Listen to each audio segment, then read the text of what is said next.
Hello, BookTube. Two things before we get going. One, this photographic theme is going to seem completely unrelated to the book, but I assure you there is one link. It's tenuous, but it's a link. Secondly, I know that I have said that I would never state whether I liked or disliked a book while I was doing a review, but I have a funny feeling you viewers are smart, and I think you're going to figure out over time when a book has really affected me by the length of my review videos, okay? Because if a book really gets under my skin, my brain gets going. I have so many ideas, I just don't know what to leave out. So we can't hang around today, okay? We got to get started. Okay, here we go.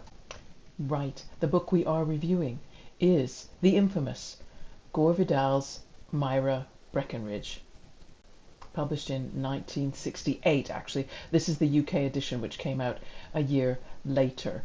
I'm going to start with the first question. Can I pitch this novel in a sentence? Yeah, I think I can. This is a small, funny book that had a big, serious impact. It went to #1 on the New York Times bestseller list, and Gore Vidal, he appeared everywhere. Time magazine, Newsweek, all those big glossy magazines. The reviews that are quoted on my cover, they're enlightening. Now, I think the New Statesman magazine, they said it best. Here's their summary.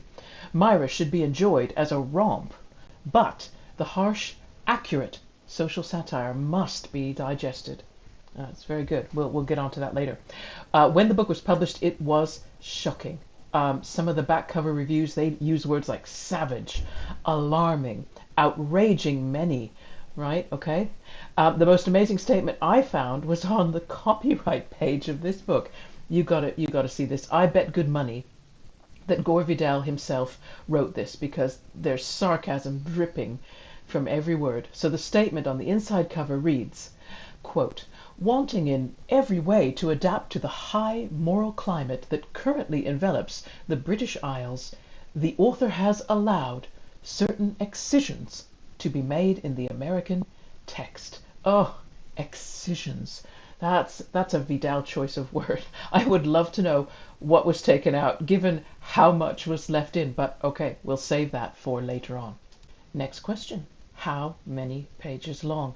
Well, this is a good little read. The 1969 UK paperback version was 213 pages long, but the typeface was larger than we're used to, and many pages, they only contain a few lines of text. So I'd say this is definitely an under 200-page novel. Next question, straight on, right? New picture. This is where the photographic theme is going to make sense, because the next question is, where did you obtain this book and how much did you pay? Okay, well, all the pictures that you see today, bar one, were taken in Hay-on-Wye, which is a small town in South Wales, famous for its many second-hand bookshops. You see one here. This is not the shop, by the way, I bought the book in, but it just is so, quaint, and take a photograph of it. I bought my copy of Myra Breckinridge here in a bookshop which used to be the town cinema, and I paid £2.50. That's US dollars, $3.10. And I think this novel should also answer another question that I normally answer for nonfiction, which is, why did I choose to read it? Okay, so for that, we'll just have to leave Hay-on-Wye very briefly. In January, I went to London to the Noel Coward Theatre, that's what you can see in the picture here, to see a production of James Graham's play Best of Enemies. And I'm just going to put the cover there, because I bought a copy of the play script in the lobby. Now, the play, it recreates the 1968 televised debates between Gore Vidal and the conservative commentator William F. Buckley Jr., and they took place during the American presidential election campaign of that year. Myra Breckinridge was mentioned because the book was newly released then, and it stimulated all that controversy I've already mentioned. The play kept hinting at what was in the book and how shocking it was, and that just intrigued me. And I could have bought a new copy on Amazon, could have bought a Kindle copy, but I really wanted to hang on. I wanted to wait till we went to Hay-on-Wye for this planned trip so that I could find, if possible, an older copy, something close to that 1968 publication date. I don't know why. I guess I just felt that there was something about the impact the book made at the time that meant that it was important for me. I hope this makes sense to you readers. It was important to me to hold a piece of that intellectual history. Next, I need to give you a short biography of the author. Gore Vidal, born in New York, 1925, died in Los Angeles, 2012, just 3 years short of his 90th birthday. He was the grandson of Democratic Senator Thomas Gore, and in a couple of interviews I've watched, he's related how he absorbed a lot of political writing at a very early age because his grandfather could not see, and so he needed his grandson to read for him. Vidal attended Phillips Exeter Academy. That's a private school in New Hampshire which has produced a number of well-known American authors who wrote in the 20th century. Peter Benchley of Jaws fame, Anne Benchley's father, and Benchley's grandfather, John Irving. Those are just a few that I can think of. Vidal published his first novel, Willy Waugh, when he was only 21. And it should be noted that that was probably the only time his writing has been received without controversy. His next novel, The City and the Pillar. Well, let's just read Encyclopedia Britannica. Here's what they say. Quote, "It shocked the public with its direct and unadorned examination of a homosexual main character in 1946. Oh, talk about risky. But that was Gore Vidal. That was Gore Vidal. Now, he led such a full, prolific writing life that it starts to get difficult to summarize it without dull statistics about novels and plays written, the number of magazine articles, the number of television appearances. He was never dull. He also seems to have made a lot of enemies. He also seems to have kept many things about his life very private. So he's not a person that you can understand easily, a person that might be good to read a full biography. That's something I wouldn't mind doing as follow-up reading, definitely. Describe the setting. Oh, this book is set in Hollywood, right? In fictitious places along the Sunset Strip and Hollywood Hills. We begin, however, in an overheated, overpriced, rented room on Sunset Boulevard that overlooks a giant rotating statue of a bikini-clad woman. Most of the book's action takes place at the Academy of Drama and Modeling, where Myra gets a job. There is a sense of disappointed nostalgia in the novel. Vidal calls Myra an absolute nut and somebody hung up on old movies. More than once in the book you hear her remark, and I'll quote here from page 15. "In the decade between 1935 and 1945, no irrelevant film was made in the United States." In her mind, these films were the high point of movie culture. They were the golden age of Hollywood, and the industry, like the city, is now a combination of the shabby and the gaudy, as per this passage that I'll read you from page 28. "This trip is endless. I hate buses. I must rent or buy a car. The distances are unbelievable out here, and to hire a taxi costs a fortune. This particular section of town is definitely ratty looking, with dingy bungalows and smog-filled air. My eyes burn and water. Fortunately, elaborate neon signs and occasional eccentrically shaped buildings make magic of the usual. We are now passing a diner in the shape of an enormous brown donut. I feel better already." Now you can catch the humor there coming through, definitely. The story premise is that Myra has traveled all the way from New York to Hollywood to find the uncle of her late husband Myron and claim Myron's substantial, we're talking millions of dollars, inheritance, right? But as you get a few chapters in, see, Myra starts dropping hints about another agenda, and I'm quoting this from page 38. Listen to this. "My mission, the destruction of the last vestigial traces of traditional manhood, in order to realign the sexes, reduce the population, while increasing human happiness." Makes you sit back, doesn't it? Next question. Describe the narrative viewpoint and the narrative voice. Well, the viewpoint alternates between Myra's handwritten journal entries and Buck Lohner's tape-recorded work diary. And that makes an interesting contrast, right? It underlines how different the two main characters are. You've got Myra's passionate, erudite writing, and then you've got Buck's sort of stream of consciousness dictated sentences which include random things like grocery lists.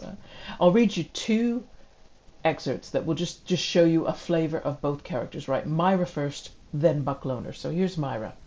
"As I have already noted, it is costumes that the young men now wear as they act out their simple-minded roles. hopefully constructing a fantasy world in order to avoid confronting the fact that to be a man in a society of machines is to be an expendable, soft auxiliary to what is useful and hard. Today there is nothing left for the old-fashioned male to do, no ritual testing of his manhood through initiation or personal contest, no physical struggle to survive or mate. Nothing is left him but to put on clothes reminiscent of a different time. Only travesty can he act out the classic hero who was a law unto himself, moving at ease through a landscape of admiring women. That was Myra. Now, Buck Loner.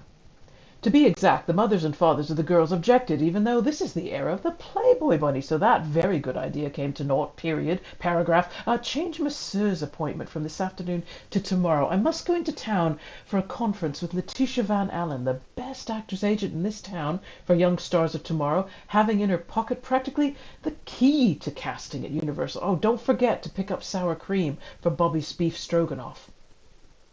Right? So you get a flavor. Only a couple of the 42 chapters in this book is very long. You know, I think they've got 2 chapters longer than 10 pages, and 13 chapters in the book are only a page long. The shortest chapter is just 2 sentences. So these stylistic choices, A, they make for very smooth, easy reading, but they create this very quick, almost marching pace, and it kind of fits with Myra's determination to have her way and Buck Loner's equal determination to stop her. Okay, does this novel fit a genre label? It's a comic novel, and comedy's difficult to write, so you never get many of those. The bookshop in Hay, they just put it in with their general fiction. But I could imagine another shop might classify it as queer fiction. But I got a really good quote. You'll like this. This is from Jay Perini, who wrote the biography of Vidal that I really want to read as a follow-up. He said in 2015, Gore had ushered in what might be considered, wait for this, the expressionistic, postmodern, pop comic novel. A satire on sex and celebrity so ruthless, so visionary, that it remains a jaw-dropping performance. Nicely summed up, I think. Okay, normally I would ask at this point, is there anything readers should bear in mind when they're deciding to read this novel? But instead I'm going to say, hey, why do I think that such a scandalous, problematic novel should be read? And, well, I think whenever people do something shocking or they break taboos, it's easy for other people seeing that to just listen to their fears, just react and reject the person instead of listening to them. But the person wants to be listened to. When we do drastic things, it's because we're not happy and we feel trapped in our unhappiness. So I would be interested to know whether the anger that Vidal allows Myra Breckinridge to express, whether that gave the Stonewall protesters in 1969 the courage to finally push back against the police prosecution and raids on gay nightlife in New York that had been going on for years before that. Or, you know, did the novel reflect the amount of anger that was building, which would eventually bring forth the American gay rights movement? Okay, so here comes the question. Is there problematic content in this book? This book contains so much problematic content that it would take less time to talk about what isn't problematic, okay? The book is sexually suggestive and explicit in many places, pretty much throughout. Myra and Buck have never heard of political correctness. Their journals are full of racist, sexist, homophobic, anti-Semitic, transphobic, and ableist slurs and stereotypes, right? Okay. And in chapter 29, there is a rape scene, which takes 20 pages to describe. Okay, you've been fully briefed. Oh, yeah, I know. Some of you might be thinking, what on earth is the purpose of that much problematic content? Oh, Vidal, he was his usual self. He called the reviews that came out after the publication moralizing twaddle. He didn't even want the reviews, but he was expecting them.